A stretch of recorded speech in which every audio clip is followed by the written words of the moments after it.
It is time to go seaside with the latest of our circle journal spreads.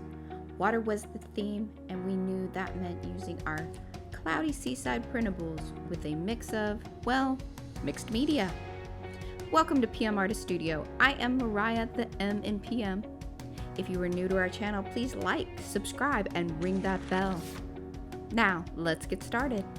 Thank you again for watching. Okay, now getting started.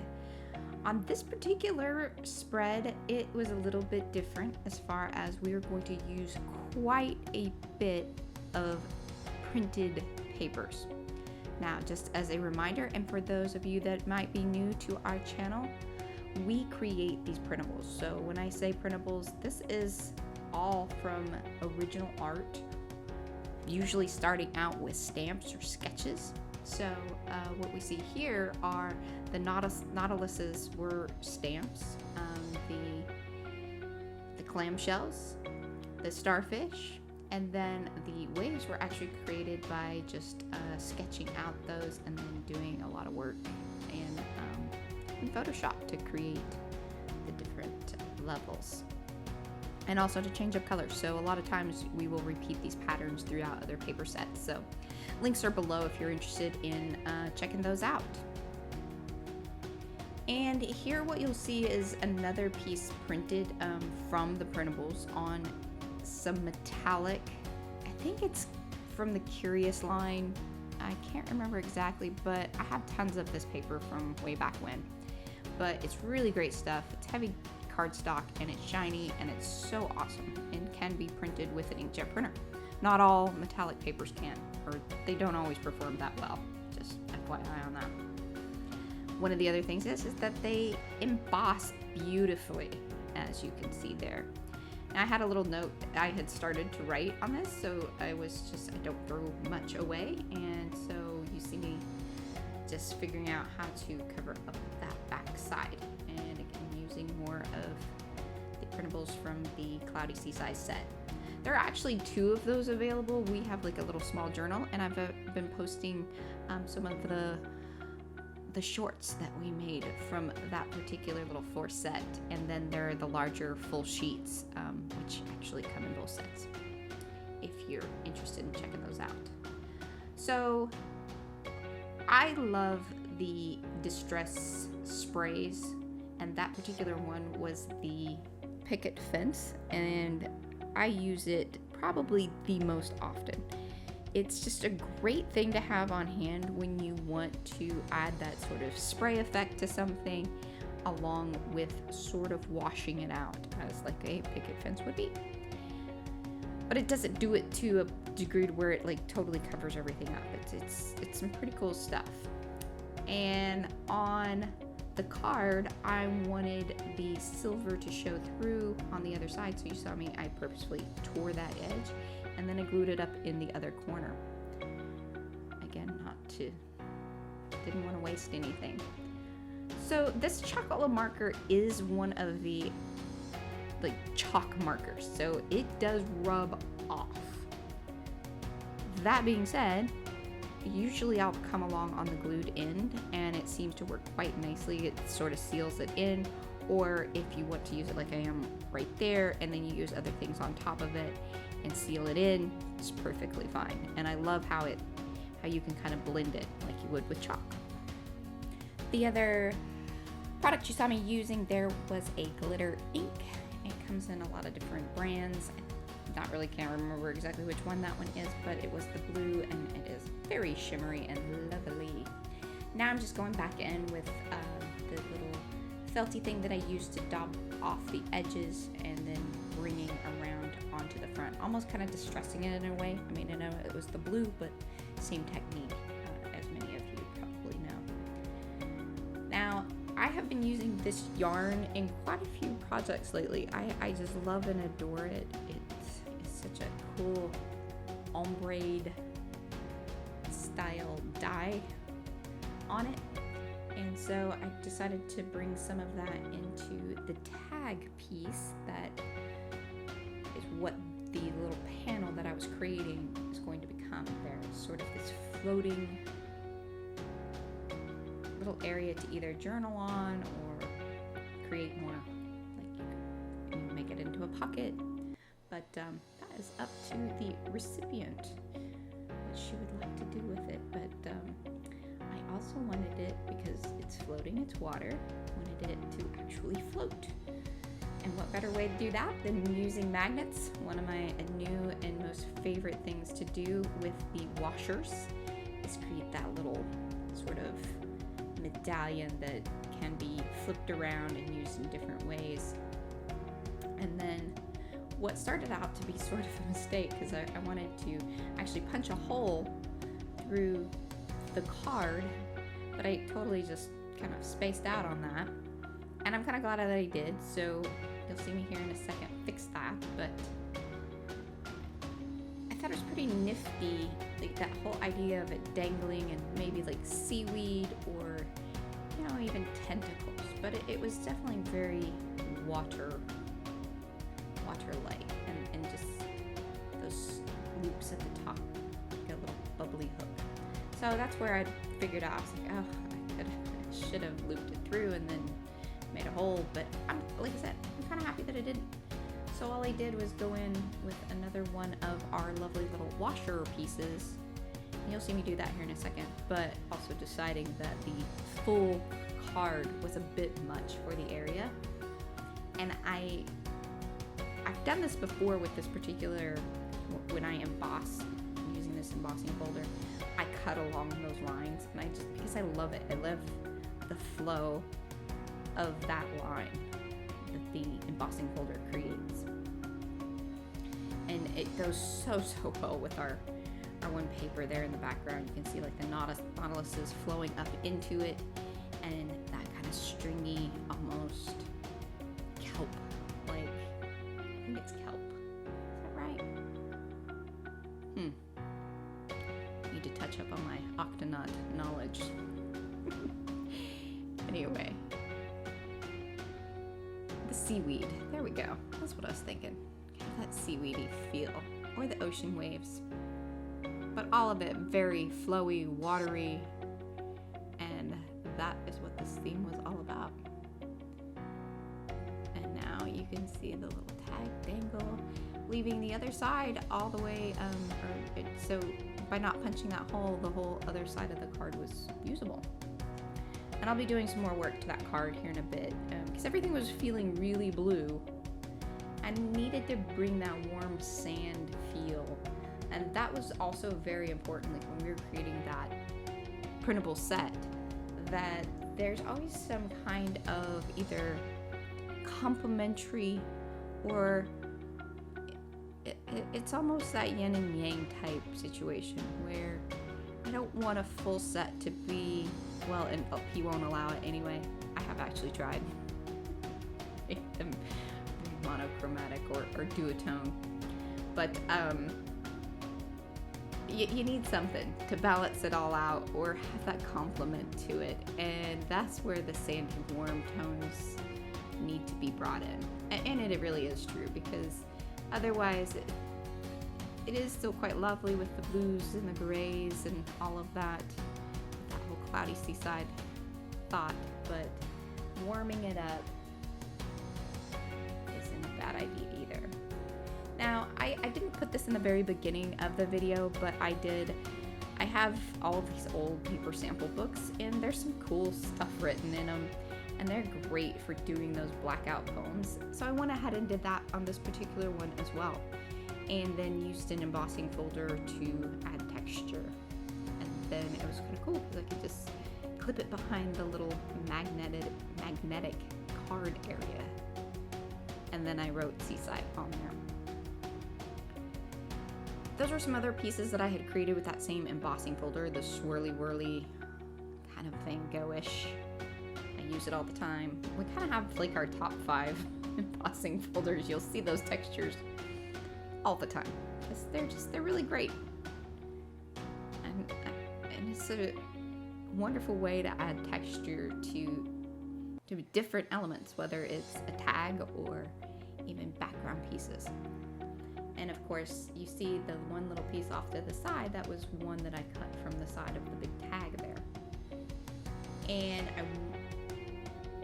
by using that, not only am I creating, again, repetition, which you know I love to talk about, repeating, and also being able to use it almost as a little door, not really, it's a hinge.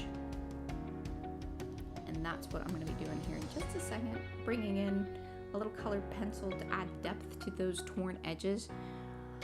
A lot of times I will either use the colored pencils, the alcohol ink markers, and or all of the above along with the blendable markers. I hope you guys are feeling inspired. If you are, do please click the like button for this video. If you're new to the channel, subscribe, ring the bell. We do these each week, a process video, and we also have live sessions, so please come in, check those out as well. Now, as I had said, a lot of times I will do the colored pencils and then come in with a blendable marker, and one of the great ones is just using the clear blendable. And this was sort of an accident, happy accident, and had I had mentioned earlier, when printing with the inkjet printer on the metallic paper, it sort of does funky things.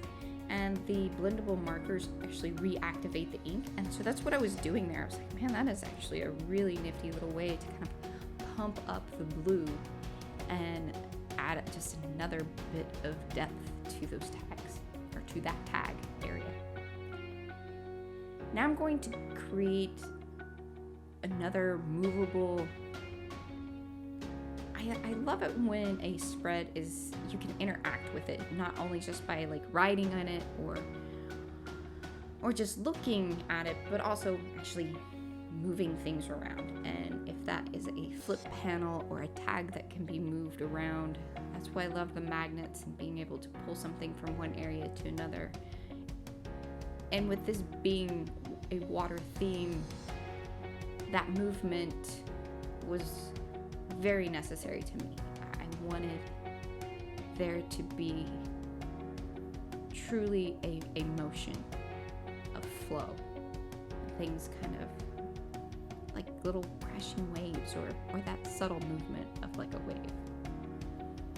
So I brought in that same paper that was the other side and has that similar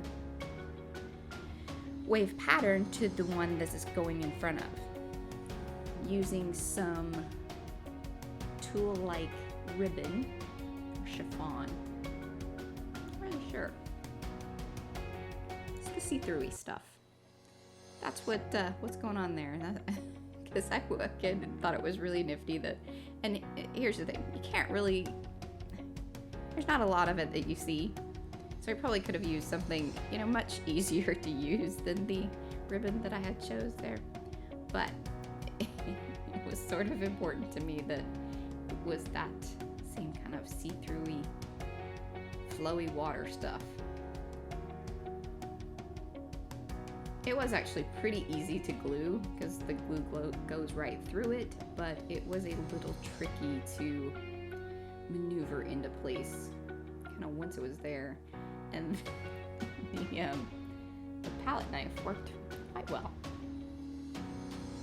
to spread the glue through and get it in place.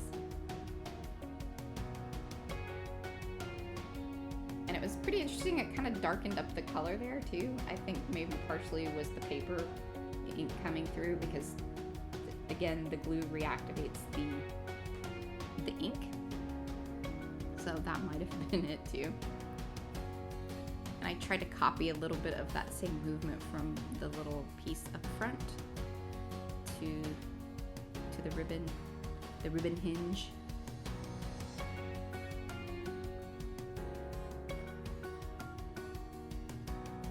That was a little scrap piece that I had left over from another project, also printed on metallic paper. And I thought that was a pretty nifty thing that it was the same pattern as some of the other, but because it was printed on a different printer, had a little bit different color, but worked quite well. So So once I had that tag in place, you saw me kind of working out, trying to figure out if I want to create a belly band or something, but it did require something, it needed something to help hold it down. And we'll get to that here in just a moment. Coming in with the alcohol ink markers to the torn edges. That particular marker goes so well. I mean, it was a really happy accident with that particular paper and how well that blended in.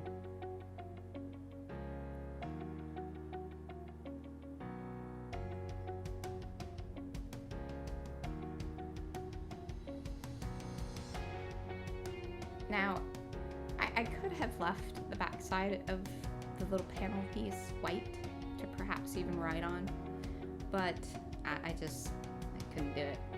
Couldn't do it at all. So we'll get to that part here in just a moment. And as I had stated a moment ago about the one tag kind of floating about like a little too much, I was worried it was going to get damaged, so it needed a little placeholder. I had a blank one of the little medallions left over, and so I went ahead and did a little bit of ink work on it. I think with both the not only the glitter ink, but a bit of the Chocola marker. It probably has 3 or 4 different things, just kind of everything that I'd used prior to, along with the alcohol ink, and then ran it through the same embossing folder so it would sort of match up to the tag and have a little bit of shimmer there at the bottom. And I loved how, I mean, I couldn't have planned that any better. It fit just perfectly right into the swirl of the nautilus stamp. I just, again, some of these things, I wish I could have said that I planned it out that way, but just happy accidents. Now to speak to that whole idea of the sandy beach and bringing in the warmer tones and a complementary color, help balance out all that blue. It's that nice, warm, sunny sand. And we're gonna bring that in on the back side. But I didn't want to cover up all the little hard work, the little detail work that I had done. So you saw me kind of tracing things out with the pencil. And, you know, with a torn edge, obviously you don't have to be like spot on, but I did still want it to match or mimic the same curves and tone. Then coming in with a blendable marker to emphasize or just add depth to those torn edges. I very rarely leave them just torn white. I like coming in with different colors or different markers and things, so that way it adds more interest and creates more depth to those edges. And it was a great way to have like this sort of segue into the front of the panel to the back, and coming in and using those little bit of white areas that were showing through, bringing in that same nice warm tone. It just sets it off ever so nicely, and it brings in a little bit of the little medallion pieces that were created on the magnet clasp. Again, just a little bit of repetition goes a long way in keeping the movement on the page. Coming back in with that blendable marker on that metallic paper, doing the same technique as I had done earlier on the larger tag piece. And a little bit of work to the one paper embossed with the blackout poem on it. Things coming to sort of an end here. There was still just not quite enough warmth, and that is why I'm coming in now with the acrylic Chocola marker. They are similar to how a Posca marker would work. I would say they're not as opaque, but that's okay. They come in a lot of colors, and I have really very much enjoyed using my Chocola acrylic markers. And that little bit you can see, now now here is the finished piece.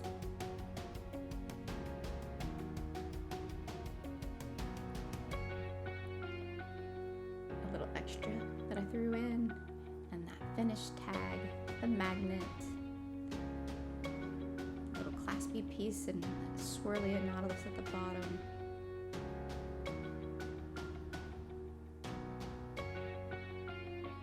That little blackout poem. Thank you guys for watching. I always appreciate it. And again, if you haven't liked the video, please do. Leave us a comment. We love those.